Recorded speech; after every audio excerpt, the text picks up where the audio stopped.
declare the meeting open, and we'll start with the karakia timatanga. Are there any takers? That'll be me. Happy to. Mai e te pai maunga raro ki te tai, mai e I te awa tonga raro ki te awa raki. Tēnei tā hapuri awhie a ia taratahi, whana, haramai te toki, haumi e huie.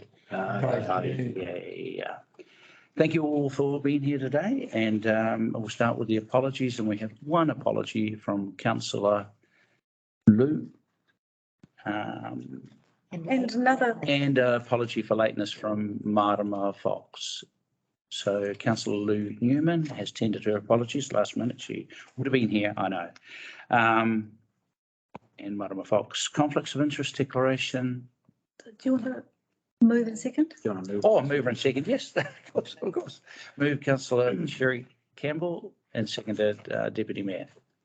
All in favour? Aye. Against? Go outside. I'm sorry, I didn't say that. Conflicts of interest declaration, are there any? None. Moving forward. Public forum, this guest is not. Nobody here? Nope. Seats are empty. Fine. So look, before we get into the main item of, youth council views, any youth council representatives? No. Fine. We're on holiday, should I keep on? Sorry? The youth council are on holiday at the moment. So. Did they put in leave out? I didn't sign off on that. Hands in school with everything. Oh, okay. Right. Well, they're going to have to learn the big world. We should follow their You work long hours and you work when other people are on holiday. So we'll have a conversation. Never mind. We understand. So before we actually get into the main item of business and the reason for being here today, Jeff, I'd like your management team to give council a bit of an update on where we are with the storm warnings and with all the rain that's hitting and how that's impacting on your team and what's going on. Yeah. Kia ora, Your Worship. Councillors, so severe weather warning was issued by Wellington Regional Emergency Management yesterday following the Met Service warnings that were occurring for Southern Hawke's Bay and the Wairarapa District. As you would have noticed while you were asleep in bed last night, the rain came through as predicted between 2 a.m. and 5 a.m. this morning.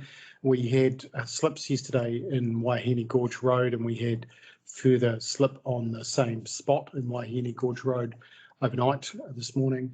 The road remains open. At this stage, we don't have any other major issues on the network at this stage. Not storm related, but we do have the incident on Ponantahi Road. Closed. Head-on collision on Ponantahi Road. They asked us to close the road so the helicopter could get in and transport the patient to hospital by air. So that road is currently closed and it will reopen once police have finished with their scene investigation. Other than that, we haven't got anything major in the network. The ground seems to have absorbed most of the rain quite well with moisture deficit, so that's good. We are hoping that if this keeps up over the next 3 days, that will remain. If we do have increased rainfall and moisture deficit increasing, we may end up with some surface flooding areas, but we don't anticipate that to be major. We will certainly keep you informed, and Johannes will keep you informed of any changes to our roading network over that time. Thanks. How long has that road been closed, Johannes? Since what time was the accident on? About 8:30 this morning. 8:30, and we're at 1. It was quite a serious incident. Yeah, I know. It's still closed. I just received another update. We'll have another update at 2:30. So is the helicopter been and gone with the casualties? I would not know. Reported on the news that Golden. have been. Had been and Yeah. gone. So Investigation Golden now. hour. They Yeah. went fairly. We work on that golden hour, get them out and get them into hospital. with the golden hour. Police have requested for us to come closer to the scene now. So we've so Fulton Hogan is busy moving the closure closer to the incident, which would suggest that they've removed all the patients and then probably the debris. I wouldn't mind just get our sense with it. When you get road closures from vehicle accidents, I know the police serious accident investigation unit has to do their thing and they are in control. I know that, but it's it'd be interesting to see the timeline it takes for them, for that Lifelight to do its thing. They've got the patients out, they're gone. Now they're just down to an accident investigation. So where I'm interested in is how long it takes them to wrap up their needs and allow us to get the road open so people can travel and get on with their lives and get on with their businesses. That's minimising that time is important, I think. But it'd just be interesting to get an overview as to what that looks like as we progress through a year. It would probably vary depending on the severity of the accident, I would imagine. Yeah. Need to. Well, serious accident, it kicks in when you have the serious accident, when there's a fatality. That's when it kicks in, really. And I know their investigative processes are longer and more time consuming, but they're also being told that their job is to get that processing done and get at least one lane open so that one part of the road open. So I'd just be interested in that, because getting the people out is the most important thing. Beyond that, it's the investigation. Anyway, so on to the adoption of the 2022 annual report. Kelly. Thank you. Okay, so thank you everyone for being here so close to Christmas for the adoption of the annual report.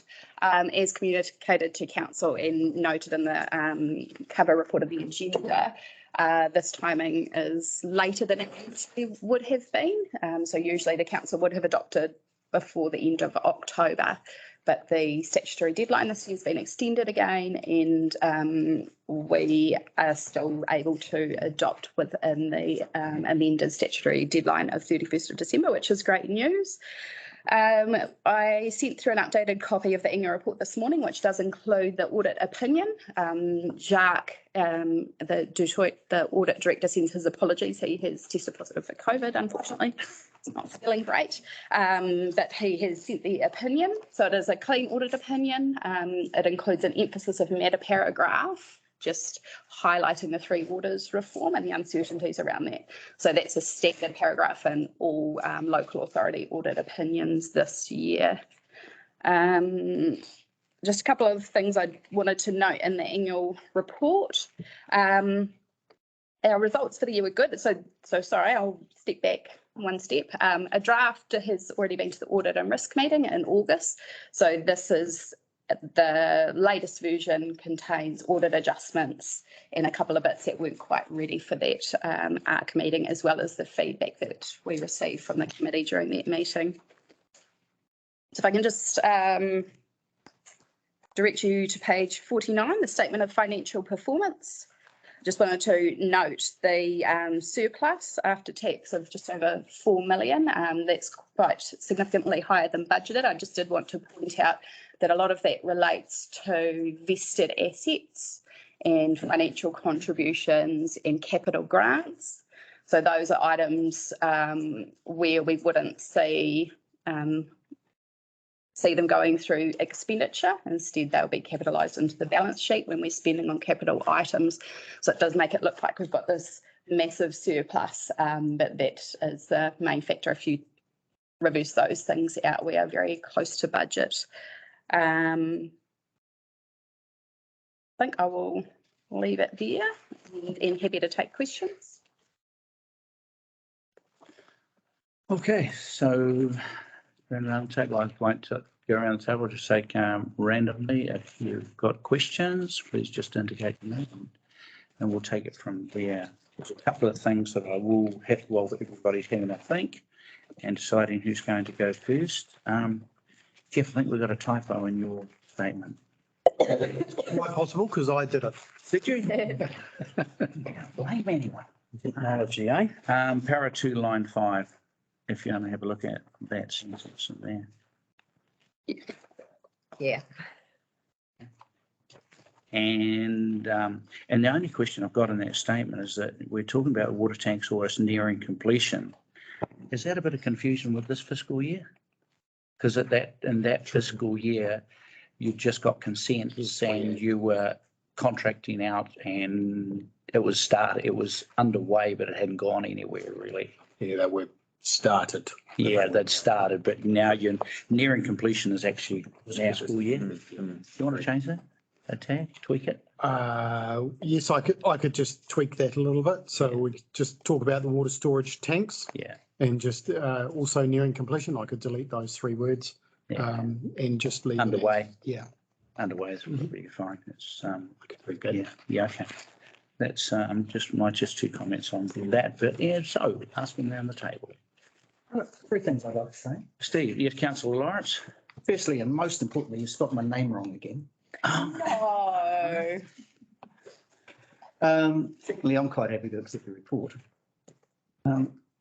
Thirdly, and perhaps a bit more meatily, I think we may have a perception problem in the public when, and if people start to look at this in terms of the surplus that we do have relative to the discussions around rates. I guess that's why I wanted to flag what is actually driving that surplus. Yeah. It's not just additional money sitting there that's used to fund capital projects that doesn't go through that statement. Yeah, I understand that, but I think you might have to get your story straight for when they start to appear in the Times Age. I think there needs to be a stronger explanation somewhere. Now, whether that's dealt with communications wise or whether that's dealt with in here, because there are people I know who will latch straight to that, and there will be questions. They will come on social media, they will come through wherever, and it's best to front foot and clarify, I think. So how do we do that? Don't know. That's question for Jeff. Bear in mind that this is In the the 20, Yeah. 20, so I may get preempting everything here. Perhaps the councillors who are probably going to be keener to look at things will be the returning councillors, because it's pretty their watch, that council's watch. For new councillors, there's probably a high degree of curiosity around some of the numbers and wanting to ask for explanations so that they better understand. And I get that. Spelling your name wrong is not good. I'm kind of used to it. Apologies. I get it all the time. I get marks when I always say there's not 2 of me. You couldn't handle 2 of me. But it's, but I think understanding that it's end of year, 30th of June, 2022. And we're in a new fiscal year. Halfway through. Right. And which will be reported on eventually. So I guess the explanation as to where that surplus was then and where it sits today might need to be understood by ratepayers, because they will understandably say, what? You got all this money sitting in the bank and you up my rates? Yeah. Okay. Yeah, I did a quick calculation, of that surplus, around over 4 million of it is related to those capital items. Capital item. Yeah. So the financial. Is there a note? I didn't look for a note. No. So it doesn't have a note there. I guess accounting wise, it is what it is. I mean, we could add something potentially in the last note where we talk about the variances to budget. Yeah. We could flag something, add a little sentence in there, a little explanation to say that. I mean, we have said that there's additional financial contributions, but we could directly address the fact that it makes the surplus look significant. And we could maybe give a bit of try and quantify how much is capital related. Yeah, if it helps anybody who's likely to read it, if it helps transparency, then that's a good thing for the sake of a sentence. Yeah. Transparency and understanding, I think. Yeah. But thank you for pointing that out, Kelly. I think you're right. And thank you for raising that question. Councillor Lawrence, questions? Just following on from what Councillor Laurence has said, how, in past years, what kind of surplus would you usually be comfortable with? Was quite significantly high. What's the average that you'd usually see at the end of a year, or I guess the deficit? I guess key is what we're trying to achieve is a balanced budget. That's right. So we're not trying to make a profit. It's the balanced budget. So you want to be as close as possible. I mean, it's good to make extras for particularly fees and charges and things. It's great if you do make a surplus there. And acknowledging that a budget is a budget. Things happen, financial contributions, you get more or whatever. But when we're setting our budget as part of the annual plan or LTP, that's what we're trying to achieve, a balanced budget. So you note in the annual plan budget column, so the $1,445,000 surplus was the expected grants income that we were going to receive and the financial contributions that we were going to receive going through from revenue down into our surplus, and then it would be carried forward in the balance sheet. So essentially our target was 1,445. Yeah. And when we look at the surplus that we've got here, so there's been significant increase in grants and subsidies. So instead of, we planned for about 944,000, we got nearly 1.7 million. And we had $1.2 million worth of vested assets. When you take those out, you end up very close to, we end up with surplus of 1.3 million compared to our budget of 1.4. Yep. So as Kelly mentioned early on, we are very, very close to our plan.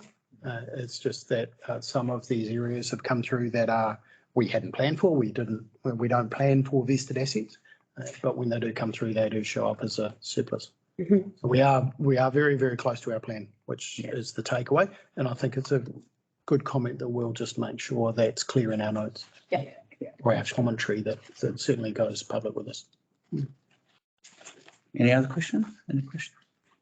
Mr. Della. Thank you. His worship, sorry, her worship. On page 32, the levels of performance and measures for regulatory and planning. The targets are all set at 100 and we go really close to that 100 in most of those. I'm just a little bit concerned, and I brought it up before, that 100% it was really good if we can achieve it in some things. It's pretty darn impossible to in all things, and I think if we just setting the goal a bit high, I'd question for something here probably more than anything. Is that a requirement thing that we have to? I think you need to Yeah, I come to think the it is. table, Solid. Regulatory. Yeah, Solitaire, come on up. Yes, I think we need Solitaire up there. Right in front of the camera there, Solitaire.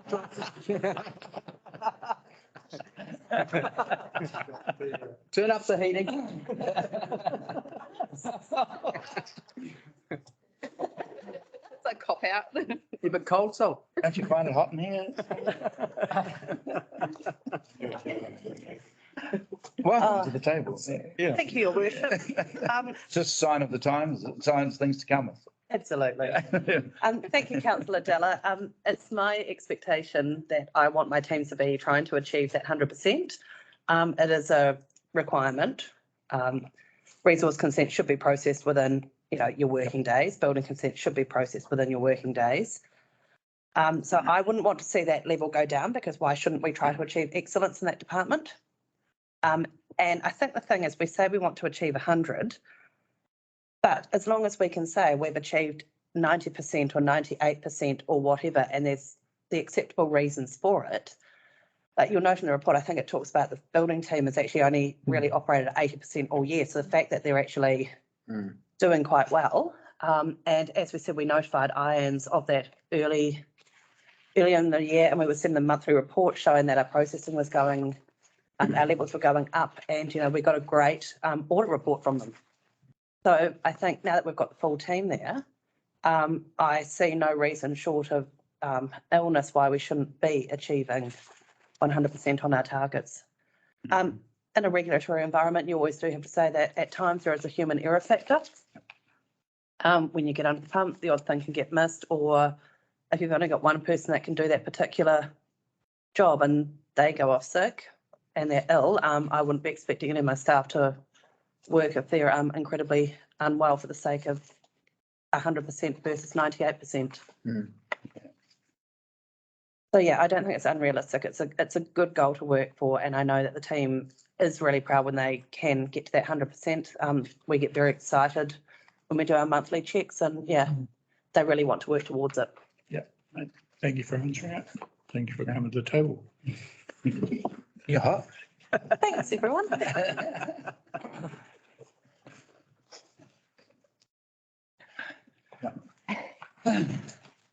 that's all I got at the moment.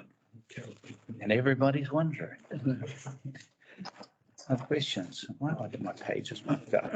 I've just got a little question and it's under the directory, we've got solicitors, we've got WCM legal. Hasn't Mark Hinton retired or is he still? Yeah, we're not. That's a good point.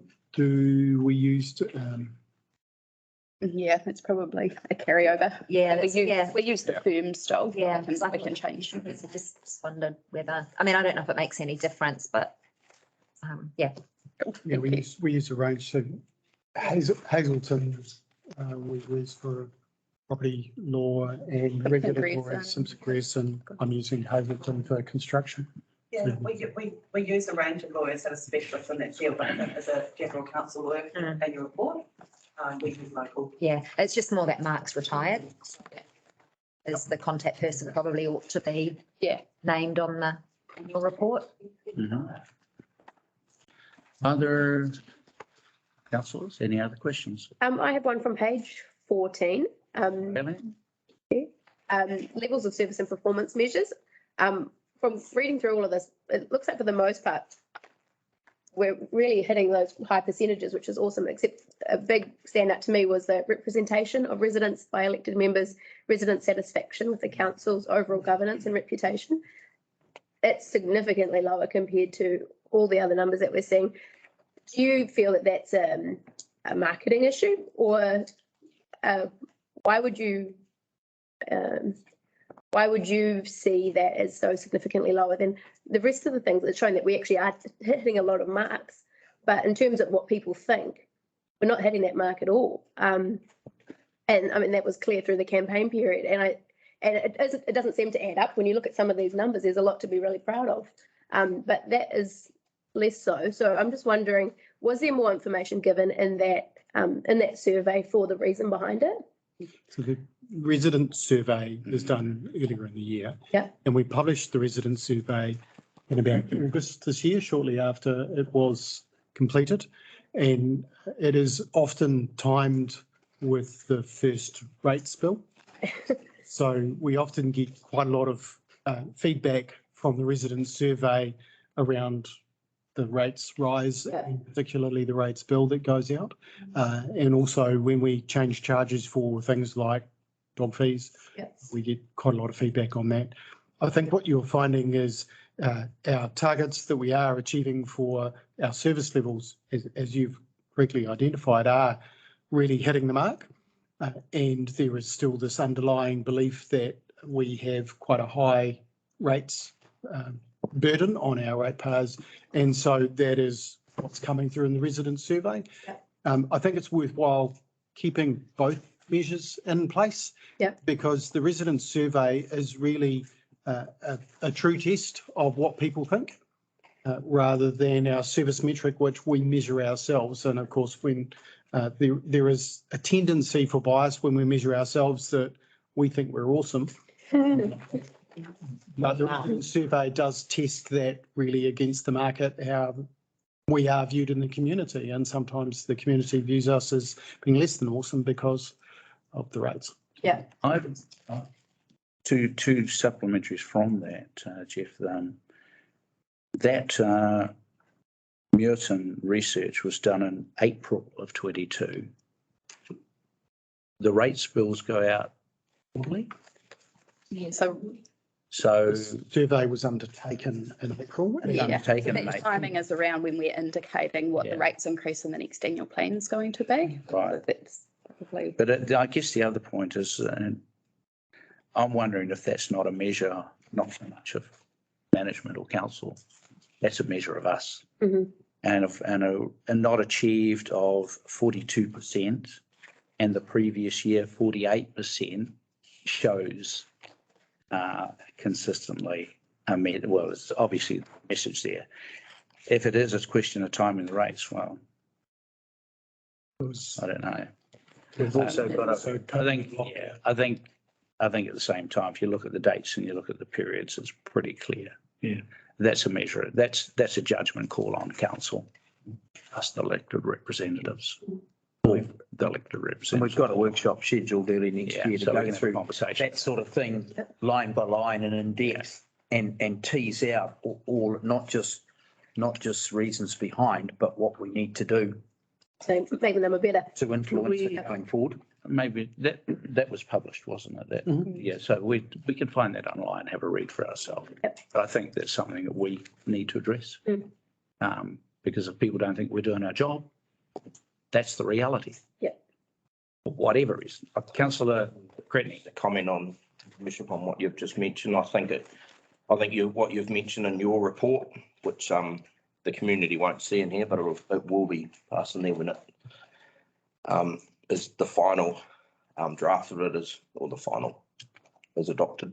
I think that highlights some of the carry forward from the reviews which were finalised from the clock tower and the wastewater treatment plant and so forth, that there were issues there and the community have let us know in no uncertain terms that they weren't happy with what's gone on previously. So I actually think part of that is, so hopefully that will change going forward. I think also, wasn't it around the time of the boil water notices as well? This one was that was the previous year. This one was around the flooding weather event. But if I could add as well, the surveyor did say as well, he does a number of other councils, that in general, a lot of results were lower, a lot of scores around public perception. And, did think possibly that's a bit the way communities are feeling at the moment, just in general, with COVID and a lot of challenges and things. So that, there may be something there as well. I think for myself, and I'll leave it to you as elected representatives yourself to how you think about it, but all of those things have a degree of validity about them. But at the end of the day, when you're walking down the street, you will know if people are happy with what you're doing or they're not. And so I guess we can note this. This is not our time. This is before, well, some of our time. Our job is to make it better. Mhm. Our job is to represent people's interests to a degree that they feel they are being represented properly. And that's a challenge for us. So this is 2022, but I guess there's a nice little message in there for those of us in 2020. Sorry, this is June. For us sitting here in December, there's a nice little message. Okay, but yeah, next questions. One more, and it's just numbers, but Whole thing. yeah. Most of the projections in the plan and the outcomes are pretty accurate, except for and this is, I guess, this question of authority of the regulatory and planning payments to staff and suppliers are about 100%. Is that something to do with contractors? So we were short a planner, Yeah. and so we have been outsourcing a number of consents to external consultants in order to cover for that. And also the district plan costs. So we lead the combined district plan review. So we pay the full expense and then on charge the portion for the two other councils. Okay. So we actually show both sides of that transaction. We show the full expense, but then you'll see our recoveries revenue is also higher, which shows the share that we do get back from the councils. It's a bit of a strange one, that one. If you want, I could have Solitaire come back. Yeah. Well, yeah. I think we should all remove our jackets. Yeah,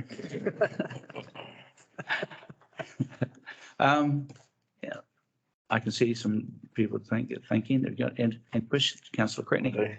Thank you, His Worship. One of the things that concerns me is the page 56 is the financial performance and just I understand you've mentioned about succession planning and so forth with remuneration and things, and I understand that certain pay brackets and staff have been brought up to certain levels, which is matching the standard around for that kind of person doing that kind of job. it just concerns me is where we might be heading for the next, if you look at our 10-year long-term plan, we're only 120,000 K before we're hitting budget for the 2031 with our remuneration levels. So it just, how sustainable do you think that is for us as a council moving forward? It is a big concern. Inflation, and particularly wage inflation in the next few years, is going to be a really big concern for us. And the trade-off will be level of service that we are able to deliver. In some cases, we've had to pay above grade in order to attract someone to town in particular roles. So we're on page 49 of the hard copy, page 56 of the soft copy. So, and there have been roles where we've been unable to fill them. The planning role, we've only recently filled after being in the market for over a year. Yeah, nearly a year for a planner. And we've had to contract out that. So by bringing someone inside, sounds like we're bringing them into jail. We're not. By employing someone permanently, it will add to our personnel costs as opposed to being a supplier or a contractor cost. It is a much better outcome for us to have them on permanent staff. But you are absolutely right. The pressure that we are under and that every council and business is under will only increase in the next year and within our long-term plan period. That's something that we as a management team are working hard on how we can resolve by streamlining our processes, by looking at opportunities to on-charge where there is exacerbator pays or user pays. So that's certainly something that is high on our priority list because year 3 of our long-term plan has a rates rise that is currently well below the level of inflation. Yeah. And that's a risk. That's Cretney. Another question is just relating to the assets that are vested to council. Is there a way of highlighting, whether it's in a note, what assets, where those assets are, so the community can see whether it's a road in Lincoln Road or it's a road, and so they can see what's been vested. But my question's more around,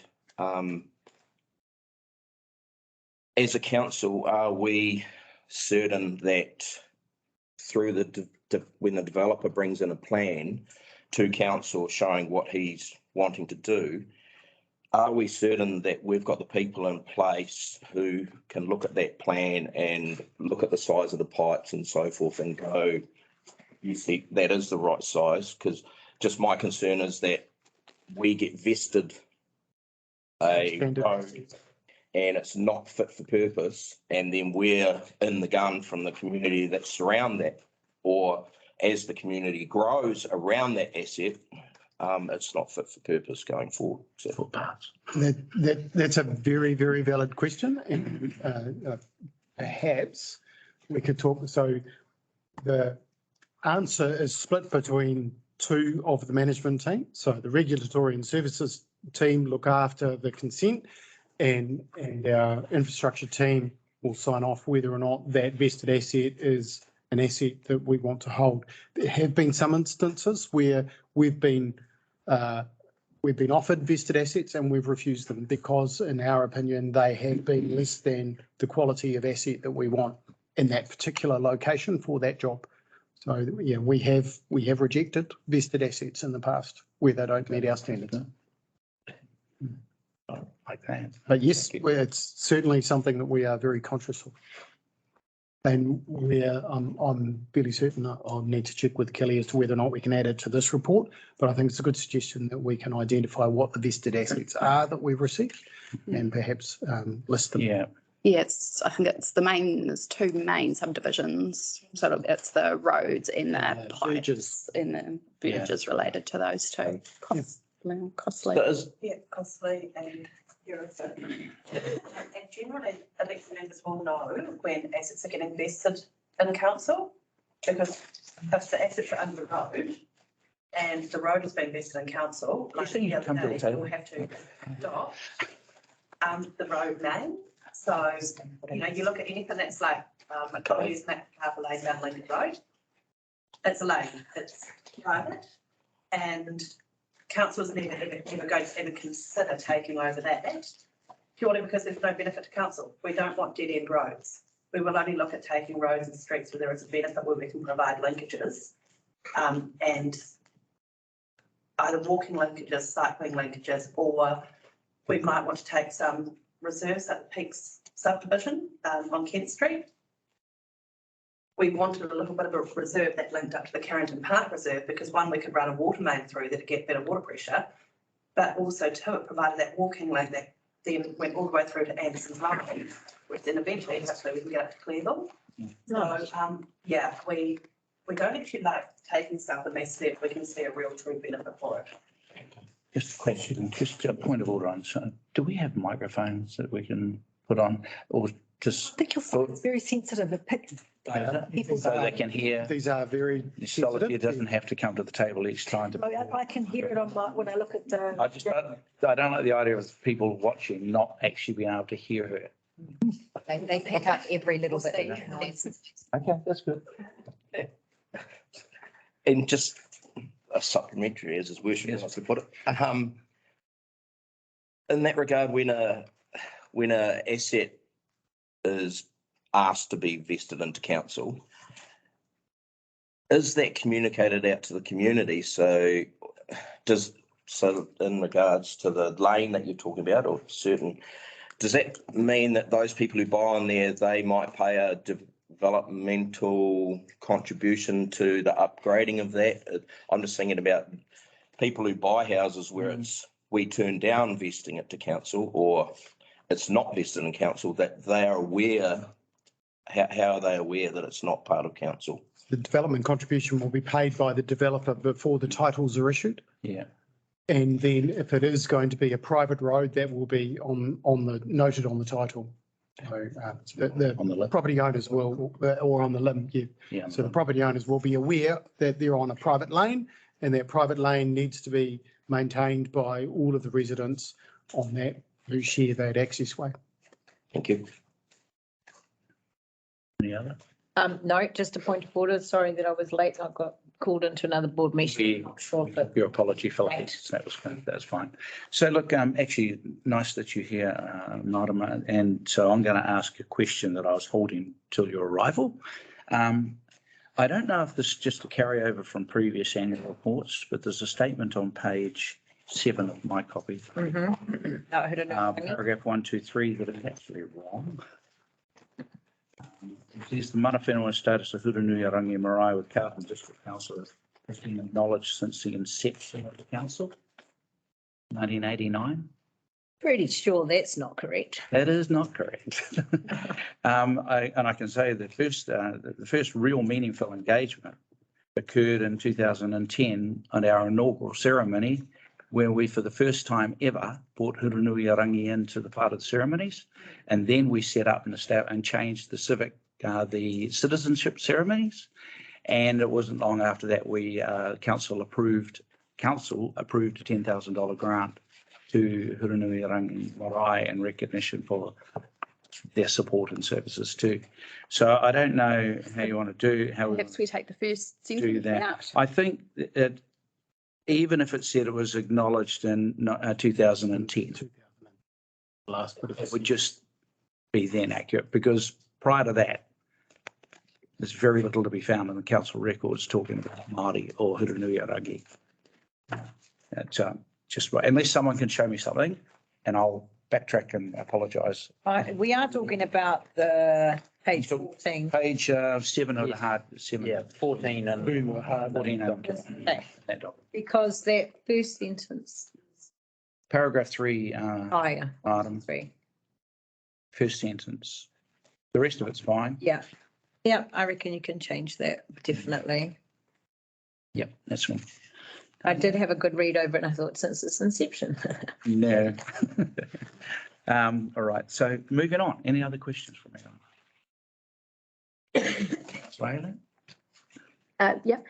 Thank you. Page 57, it's the note on personnel. One of the things that stood out to me when reading through this was the increase in our staff who are paid that 100,000 plus salary bracket now, going from 5 to 12.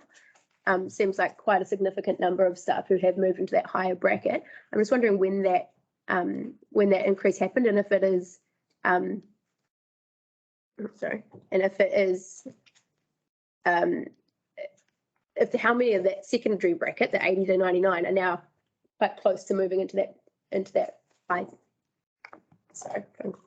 into that high salary band. Salary reviews occur in two places.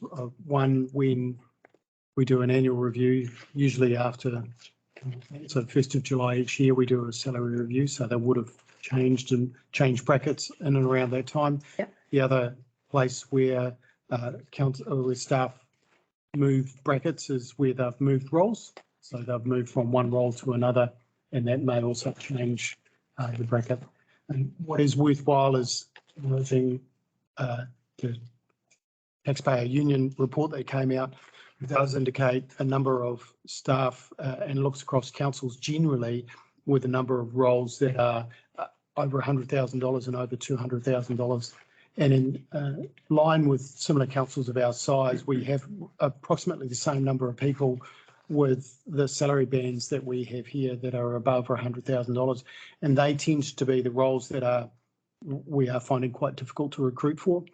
So roading engineers, water engineers, senior planners, those roles that are being soaked up by central government, where local government also need to fulfil the functions, and we're unable to recruit the staff. So what we're finding is we're having to, in some cases, pay slightly more in order to attract people to come to beautiful Carterton. Yeah. So some of those roles will move up the scale. So and I anticipate as the whole scale ratchets up, everyone will ratchet up. Yeah. With those high salary roles, is there any sharing going on between our council and South Wairarapa or Masterton? Sharing roles that we have are usually for community services, so they will be there are some roles that include that. So our climate change role is quite a dedicated role. So finding the right person for that, we've got there's 3 roles. There's positive aging, there's climate change, zero waste minimisation. So there is some sharing going on with the roles, but mostly the roles that we have here. So dedicated water engineers, dedicated roading engineers and planners are 100% dedicated to Carterton District Council. They're not shared roles. Yeah.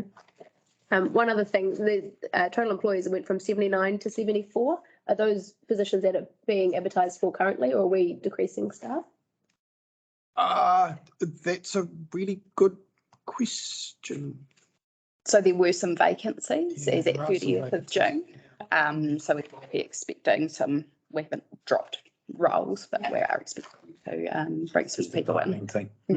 Yeah, you're reporting, yeah, it's exactly as at 30th of June what the position was, yeah. Supplementary. To that, Supplementary. Yeah. we can be very formal. So the positive aging strategy, because I just had a discussion with the positive aging people about working on that and making it a little more equitable. And I don't know, and I couldn't find in here, if there is a budget to do anything with the positive aging outside of the wages for the person. So like if we're wanting to develop a strategy and we want to have, input to do that, then we could spend a year reviewing and developing a strategy that has no budget line to it. And therefore, what are we doing it for? Mm-hmm. So budget will come with the annual plan time. The budget would be included in community development. So that there is a what I call an activity level in here, which is community development, community facilities. So parks, gardens, all of that kind of stuff is all included in that budget. And we could happy to have that conversation at annual planning. Yeah, currently there's no dedicated budget though. That's So, well, I just think of the time allocation that it's going to take to go over those things and set aside meetings, do those things, I'm thinking, well, if there's not a dedicated budget to it, and if we're proposing to do some wildly exciting things, we might have to tone back those expectations. Or you could convince 6 of your friends to agree. What a great idea. And that'll come down to rate increases. Well, yes, or just a reprioritization of the budget. Yeah. Okay, thank you. Any new questions? What are you having to think? I have one. Page 16 on the copy that I've got. Hard copy. Yeah, the hard copy. Responsiveness to customers, Yes, not achieved at 56%. correct. That was a new measure, the first time in the year we're reporting on. So I think probably we weren't quite as prepared as we could have in terms of being able to deliver on that. And we have made quite significant improvements since then. So the last quarter we reported on, September quarter, in the current financial year, we were up to, I think, in the 80%.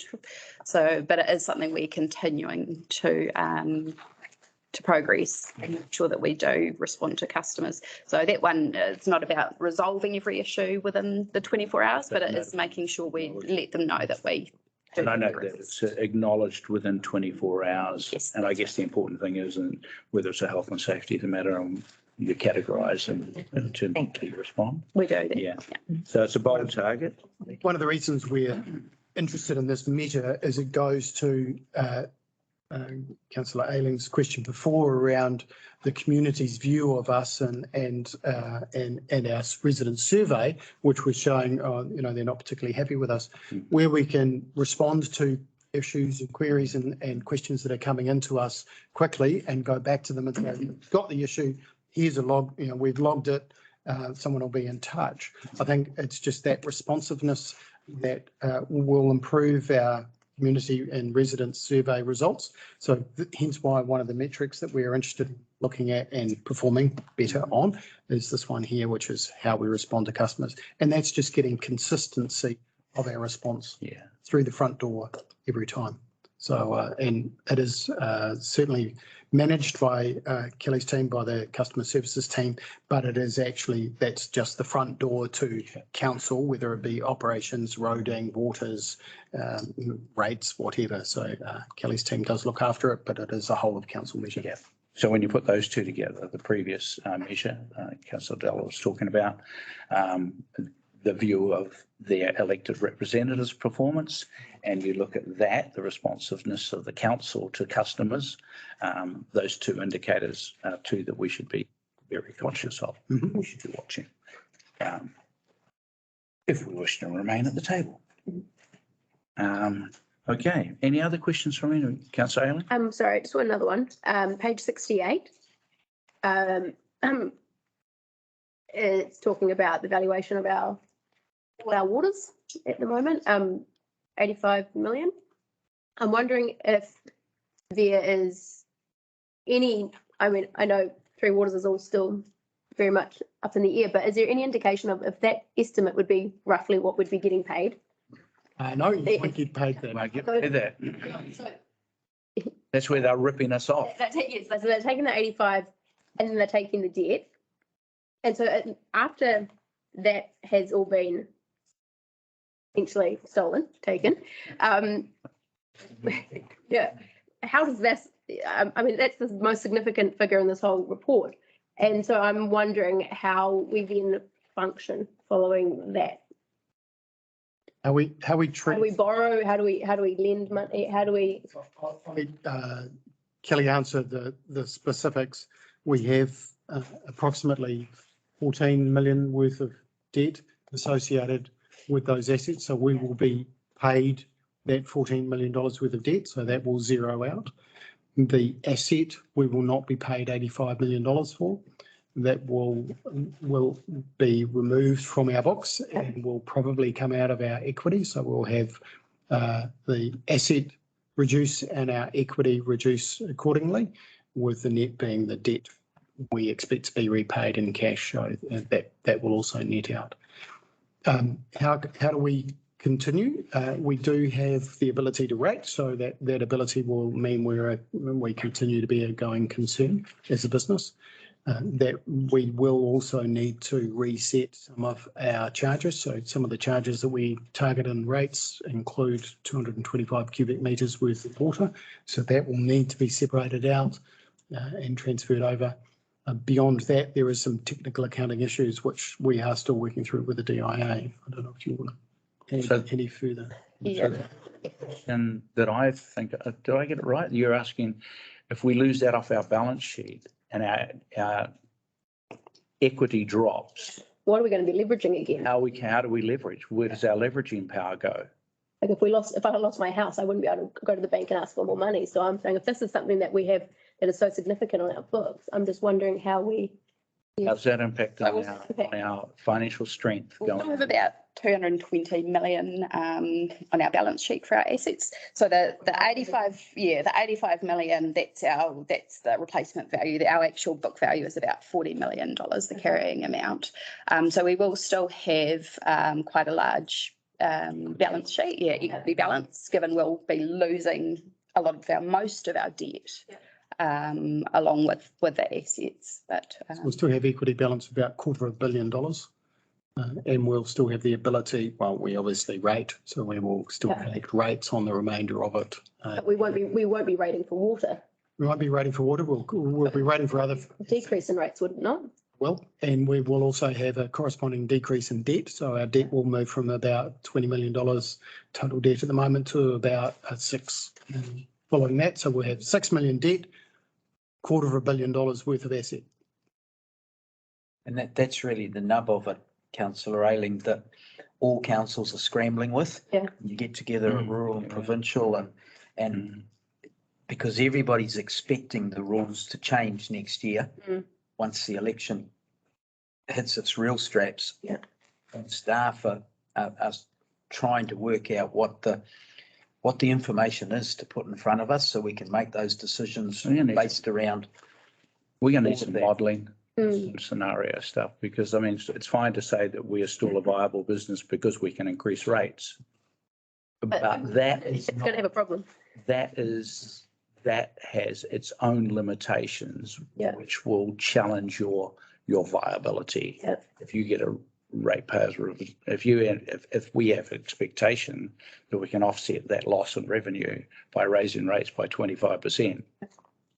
Yeah. We'll That be ain't losing gonna the work. expenditure Yeah. as well, though. So I think understanding the modelling as opposed to the, Long-term sustainability yeah, is certainly a question that we That's- need to look hard at, because we are a small rural council, and the less we have in our kit bag, the harder it is to be sustainable in the long term. Yeah. And more, the more burden we place on the ratepayer by remaining an individual small council. I mean, that's the elephant in the room, isn't it? That feels like we're heading to this one large council and the viability, like, what is our viability? What is our point of difference for Carterton? There's lots in here that talks about our point of difference. But I suppose what we're saying is how do we commodify that? and I guess I come right back. I mean, the reason we're here today is look at this report, and it does as of 30th of June. But what I think what's interesting is it's prompting forward thinking, because we've yet to review the current fiscal year that we're in and lay out the plan for the next fiscal year, which will be this council's first annual plan. But it is prompting that forward thinking, which I think is a good thing, and gaining a better understanding through conversation, which is important. Yeah. And just following on to that, His Worship and I and Jeff and the ELT had a conversation about this week. Just when you read through this document, for example, on page 18, the community outcomes, all of those community outcomes are what local people expect from council. No reference to what central government and regional government should be providing. And yet when you look at, for example, page 31, regulatory and planning, almost all of those acts are devolved from central and regional government that council is then required to administer on their behalf and impose on residents and ratepayers. And one of the discussions we had earlier this week was beginning to separate the actual cost of on a council the size of Carterton's on what is locally driven and what's centrally and regionally driven, to get a bit of a feel for that, so that if other councils across the Wairarapa wanted to also push back or to have a view on the cost as it falls on local ratepayers, we've actually got some quantification. Is it 10%? Is it 50%? Is it whatever?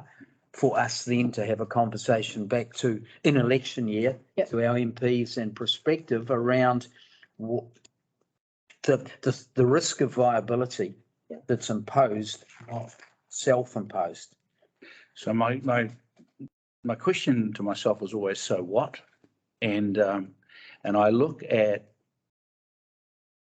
the conversations that have passed, and I heard it said so many times, it's like burned in my head. It's not us, it's what government's putting upon us. And we all know that. But what we don't know is what that number looks like, because we've not done that work. So there's no point just going blah, blah, blah out there. You've got to do something about it. So the first conversation we have is it possible to identify what those mandated, downloaded, compulsory tasks look like, what the costs are, and once we know that cost, and if we can talk to other councils around, get a picture, then that leaves us in a position where we can make a decision as to what we're going to do about that. And there are a couple of things, and as the CEO said, you can either start trimming back the level of service and make these customer satisfaction figures look worse, in which case that'd be, the CEO would have to do that, and we'd have to accept that.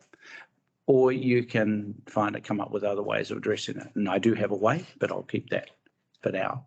But we need to understand better what's been loaded on council from external influences that we're not funded for. And we need to have a conversation about what we're going to do about that. And public disobedience is one. Okay. Any other questions? Just from Hurunui-o-Rangi, sorry. The MOU with Hurunui-o-Rangi Marae, I've spoken to the Marae about where this was at, and I spoke a little bit to Jeff about it previously. I'm sorry, not Jeff, Greg. And the Marae, I think it's time to revisit that. The Marae had a fundamental problem with the council declaring itself the authority in Wairarapa, and that's a Tino Rangatiratanga statement saying, well, actually mana whenua is its authority. And so I was thinking, well, we need to be able to get past that little statement. Surely that's not the only thing holding us up. But we'd like to start re-engaging on that going forward. So not really a question. It has been sort of stuck, but we've also been part of the 3 council discussions around the Māori Purposes Zone, which, so Māori Purposes Zone is like a rural zone, a town zone, and now there is, up until April, you're allowed to define what a Māori Purposes Zone is. So there was a combined meeting for feedback in Te Ori Marae last week or the week before. Is that a district planning thing? Yes, it is. So. Not part of. Can we park that over for district Yes. planning conversation? Well, yes, we can. So the thing that I want to know. But note it. No, I'm Yes, what you're saying. but how do we move that forward? MOU. Yeah. Well, we'll have Would conversations. then take that into The account. best way is to put someone from the Marae in contact with me. You, It'll move forward with pace. great, I'm let's, waiting on the Marae. JJ's got the latest version. yes. So give me someone and I'll work with them. Okay, cool. I'll take that back. Thank you.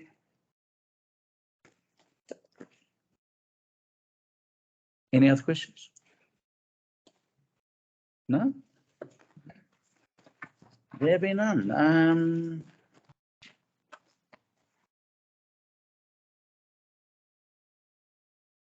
Back to my paper. Straight through the recommendations. First recommendation is the council receives a report. Can I have a mover and second, please? Moved by councillor Cretney, seconded by deputy. Any next time. All in favour? Aye. Anyone against? Motion's carried.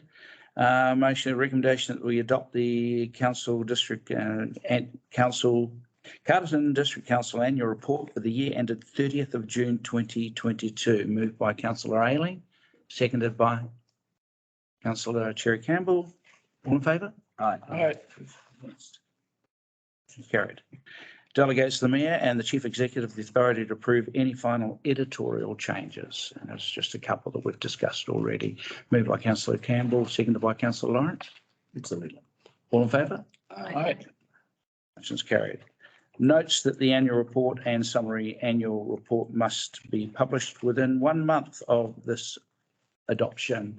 Moved by councillor Gallen, seconded by councillor Della. All in favour? Aye. Against? Motion's carried. Well done. There you go. Thank you. Perfect. Yeah. Last item of business, elected member appointments to the RSA grants. Thank you, Carl. Thank you very much.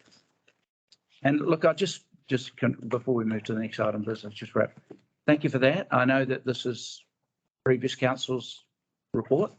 But the conversation, I think, is very valuable, and I think it gives people food for thought as we move forward to this current year, which we are partially responsible for. Well, we're responsible for a lot, but partially on our watch. But the next big challenge will be the annual plan for the next fiscal year. And so this conversation, I think, has been very useful for seeding that. Item 6.2 on the agenda, elected member appointments to the RSA Grants and Funding Committee. You've got the paper there in front of you. The recommendations are that council agrees to appoint. Now, the thought was councillor Cretney, Yeah, Deputy Mayor.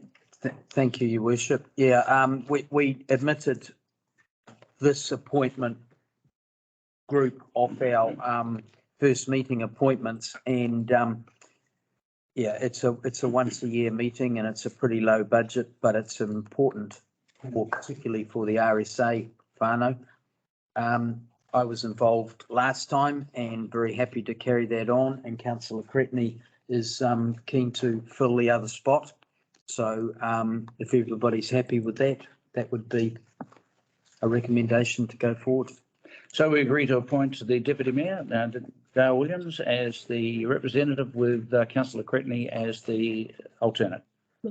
Someone to move, councillor Della, seconded, councillor Gallen, all in favour? Aye. Against? Motion's carried. We're done. Will there be no further business? Merry Christmas. Aye. Stay safe on the road. Watch your back. Karakia. Karakia. Not just yet. Any closing comments before we do the karakia? Thank you all. It's been a great year. We've gone a long way. And thank you to the team, not just the team in the room, but the team who are out there on the street and in the rain doing all the mahi. So I just want to say a huge thank you to everything that they do on our behalf. They do a fantastic job and they make our place look awesome. And I just endorse that on behalf of all councillors. Thank you, team. It's been good getting to know you. Some of us are new to this council or retreated, but new to you. It's been great. See you in the office last night, Jerry. I know I saw your email after that as well. Thanks for the updates today, Johannes and Penda on top of Solitaire. I just wish you could come to the table. Yeah. Kelly and Jim, thank you. Thank you very much. Karakia, please, Marama. Yes, kia ora mai tātou. Just tautoko ngā kōrero kua mihi ai tēnei tau. Thank you everybody for welcoming me so warmly into council. Try to be organised. Thank you, Robin. Wonderful. I think that your staff have been just excellent. The reports and the things, the information that we get back from them is really top notch. So I'm really grateful to be part of the team. So me inoi tātou. Kia tātou katoa, te ata whae tō tātou ariki ai hukuraiti me te aroha o te atua me te whiwhinga tahitanga ki te wairua tapu, ake, āmini. Amen. Thank you, everyone. Merry Christmas. Ta-ra.